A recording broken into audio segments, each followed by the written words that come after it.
దీన్ని చూస్తుంటే భయం వేస్తుంది మేడం.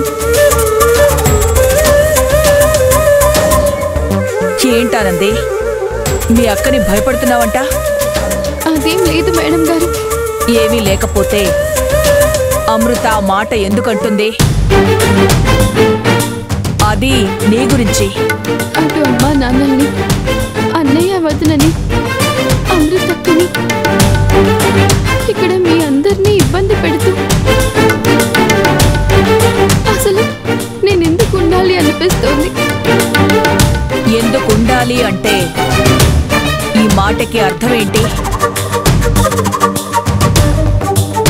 నిన్నే అడుగుతున్నానంది. అందరికీ భారంగా ఉండటం, బాధ పెట్టడం ఎందుకు?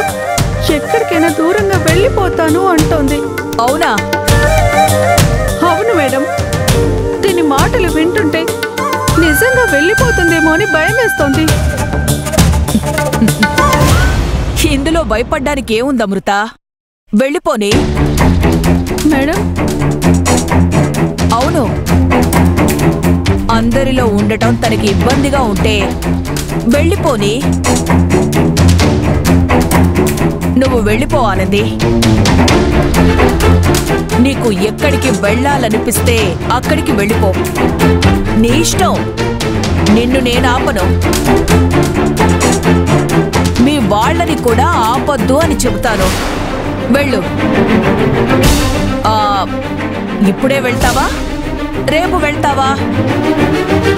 మేడం, మీరు కూడా దీన్ని సమర్థిస్తున్నారేంటి?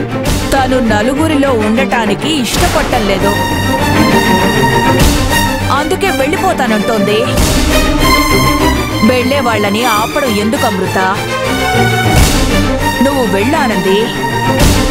ఎంత దూరం వెళ్ళిపోవాలనుకుంటున్నావో అంత దూరం వెళ్ళిపో.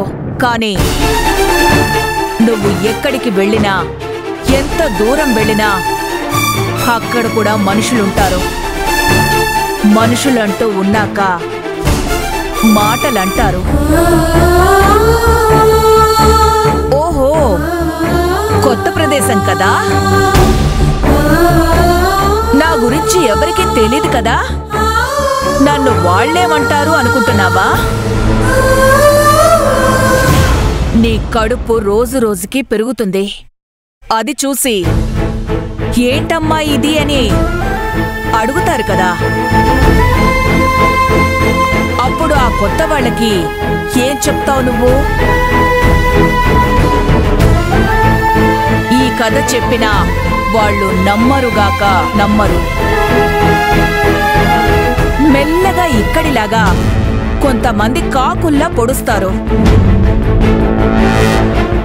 స్థలం మారితే నీ పరిస్థితి మారుతుంది అనుకోవడం అవివేకమానంది.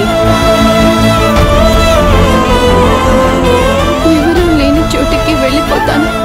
ఎవరూ లేని చోటికి అంటే అడవిలోకి వెళ్ళాలి. నీకు తెలుసో లేదో, అక్కడ కూడా మనుషులుంటారు. ఇలాంటి మనుషులు ఉండరుగా. ఇలాంటి మనుషులంటున్నావు అంటే ఇక్కడ ఉన్న అందరూ దుర్మార్గులు, మనసు లేని వాళ్ళు అంటున్నావా?